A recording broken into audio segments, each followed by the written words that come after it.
आज के इस वजाहती सबक में हम मालूमात की उस खुफिया ज़बान का राज फाश करने वाले हैं जो इन सारी मशीनों को चलाती है।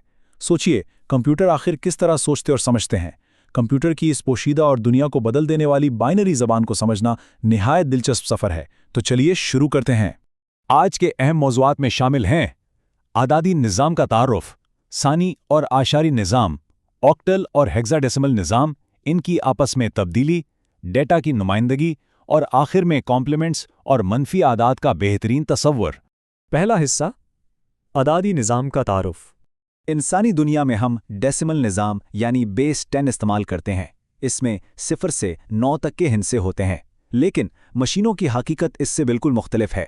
कंप्यूटर सिर्फ और सिर्फ बाइनरी निज़ाम पर चलता है। इसे बेस 2 कहते हैं क्योंकि इसमें सिर्फ 2 ही हिस्से वजूद रखते हैं, 0 और 1। इन दोनों निज़ामों का फ़र्क समझना ही दरअसल कंप्यूटर साइंस की असल बुनियाद है। अब सवाल ये पैदा होता है कि कंप्यूटर आखिर बाइनरी क्यों इस्तेमाल करते हैं। इसकी वजह यह है कि कंप्यूटर इलेक्ट्रॉनिक डिजिटल सर्किट से मिलकर बने हैं। इन सर्किट्स की सिर्फ 2 ही हालतें होती हैं, या तो करंट गुजर रहा है यानी ऑन, जिसे 1 से जाहिर किया जाता है, या फिर करंट रुका हुआ है यानी ऑफ, जिसे 0 कहा जाता है, बिल्कुल किसी लाइट स्विच की तरह।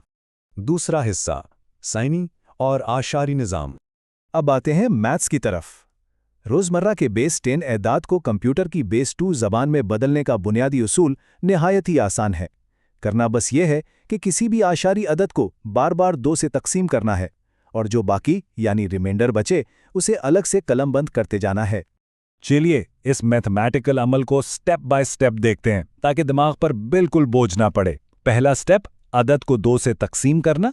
दूसरा स्टेप, बाकी बचने वाला हिस्सा लिख लेना। तीसरा स्टेप, इस अमल को उस वक्त तक दोहराते रहना जब तक हासिल तकसीम 0 न हो जाए। और आखिरी स्टेप में उन बाकी हिस्सों को नीचे से ऊपर की तरफ तरतीब से पढ़ लेना। बस हो गया कन्वर्ट। तीसरा हिस्सा, ऑक्टल और हेक्साडेसिमल निज़ाम। यहाँ एक छोटा सा मसला पैदा होता है। बाइनरी के लंबे लंबे सिलसिले हम इंसानों के लिए पढ़ना और समझना काफ़ी मुश्किल हो जाते हैं।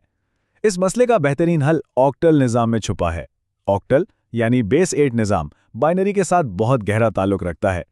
चूंकि 8 दरअसल 2 की ताकत 3 होता है, इसलिए ऑक्टल का हर एक हिस्सा ठीक 3 बाइनरी बिट्स की बेहतरीन नुमाइंदगी करता है। ये कोड को छोटा करने का एक शॉर्टकट है। इसके बाद हेक्साडेसिमल निज़ाम आता है जो बेस 16 कहलाता है। इसकी सबसे मज़े की खासियत यह है कि 9 के बाद 10 से 15 तक के अदाद को अंग्रेज़ी हुरूफ ए से लेकर एफ तक से जाहिर किया जाता है। चूंकि 16 2 की ताकत 4 है, इसलिए इस निज़ाम का हर हिस्सा ठीक 4 बाइनरी बिट्स के बराबर होता है। ये तो और भी बड़ा शॉर्टकट है। चौथा हिस्सा, निज़ाम आदाद की तब्दीली। अब देखते हैं कि जो तब्दीली के कवानीन हमने बाइनरी के लिए समझे थे उन्हें अमली तौर पर कैसे लागू किया जाए। मिसाल के तौर पर डेसिमल अदद 83 को ऑक्टल में तब्दील करने के लिए इसे बार बार 8 से तकसीम किया जाता है। जो बाकी हिस्से बचे, जब उन्हें नीचे से ऊपर पढ़ा गया तो हमारा जवाब आया 1 2 3 यानी 123। इसी तरह एक बड़े अशारी अदद मिसाल के तौर पर 2297 को हेक्साडेसिमल में बदलने के लिए 16 से तकसीम किया जाता है। दौरान अमल एक जगह बाकी 15 बचता है, जिसे हेक्साडेसिमल के उसूल के मुताबिक F लिखा जाता है और नतीजा 8F9 आता है। काफ़ी इंटरेस्टिंग है ना। पांचवा हिस्सा, डेटा की नुमाइंदगी। एदाद को कागज़ पर लिखने का तरीका तो वाज़ेह हो गया, लेकिन असल सवाल ये है कि ये एदाद कंप्यूटर की फ़िज़िकल मेमोरी में किस तरह अपनी जगह बनाते हैं। कंप्यूटर की मेमोरी बाइट्स में तकसीम होती है और एक बाइट में 8 बिट्स होते हैं। अगर एक बाइट हो तो उसमें ज़्यादा से ज़्यादा 255 तक का अदद महफूज हो सकता है। जैसे ही बिट्स की तादाद बढ़ती है, जैसे 16 बिट्स या 32 बिट्स, तो यही गुंजाइश अरबों तक चली जाती है। लेकिन रुकिए, जब मनफी एदाद की बात आती है तो तस्वीर थोड़ी से बदल जाती है। एक बाइट साइंड इंटीजर में ज़्यादा से ज़्यादा मुस्बत अदद सिर्फ 127 होता है। ऐसा क्यों? इसकी वजह यह है कि कंप्यूटर को एक बिट, जिसे साइन बिट कहते हैं, मखसूस करनी पड़ती है ताकि पता चल सके कि अदद मुस्बत है या मनफी, तो पीछे बची हुई जगह आधी रह जाती है। चौथा हिस्सा, कॉम्प्लीमेंट्स और मनफी आदाद।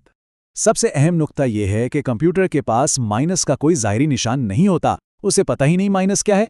इस मसले को हल करने के लिए मेमोरी इंतहाई दानिशमंदी से कॉम्प्लीमेंट्स का तरीका इस्तेमाल करती है। इसकी पहली सीरी को वंस कॉम्प्लीमेंट कहा जाता है। इसका सीधा सा मतलब यह है कि बाइनरी अदद में मौजूद तमाम 0 को 1 में और तमाम 1 को 0 में तब्दील कर दिया जाए। Simple flip. منفی عدد کو پریکٹیکلی محفوظ کرنے کے لیے حتمی قدم 2's کمپلیمنٹ لگانا ہوتا ہے۔ اس کے 2 آسان مراحل ہیں۔ پہلے سٹیپ میں تمام بٹس کو الٹ دینا، اور پھر دوسرے سٹیپ میں آخری بٹ یعنی لیسٹ سگنیفیکنٹ بٹ میں ٹھیک 1 کا اضافہ یعنی جمع کر دینا۔ چلیے اسے ایک عملی مثال سے سمجھتے ہیں۔ اگر -5 کو کمپیوٹر میں محفوظ کرنا ہو تو پہلے -5 کی بائنری لکھی جائے گی، پھر اس کے تمام ہندسے الٹ دیے جائیں گے یعنی 1's کمپلیمنٹ، اور آخر میں جب آخری بٹ میں 1 جمع کیا جائے گا تو جواب 11111011 بنے گا۔ یہی وہ عملی شکل ہے جس میں -5 کمپیوٹر کے دماغ میں محفوظ رہتا ہے۔ اس سارے میتھمیٹکس کا عملی نتیجہ یہ نکلتا ہے کہ ایک 8 بٹ سائنڈ انٹیجر میں جو سب سے چھوٹا منفی عدد ڈالا جا سکتا ہے وہ -128 ہے۔ یہ اس صورت میں ہوتا ہے جب سائن بٹ کو آن رکھ کر 2's کمپلیمنٹ کا عمل مکمل لگایا جائے۔ تو اس وضاحتی سبق کے اختتام پر یہ غور طلب بات ہے، اگلی بار جب کسی کمپیوٹر یا موبائل کی اسکرین پر کوئی انتہائی دلکش تصویر یا تیزی سے چلتی ہوئی ویڈیو نظر آئے تو اس بارے میں ضرور سوچیے گا کہ اس منظر کے ٹھیک پیچھے کتنے اربوں 0 اور 1 اپنی مخصوص ترتیب میں دوڑ رہے ہیں۔ کمپیوٹر کی یہی پوشیدہ میتھمیٹیکل اور خفیہ زبان ہی تو دراصل ہماری جدید دنیا کو چلا رہی ہے۔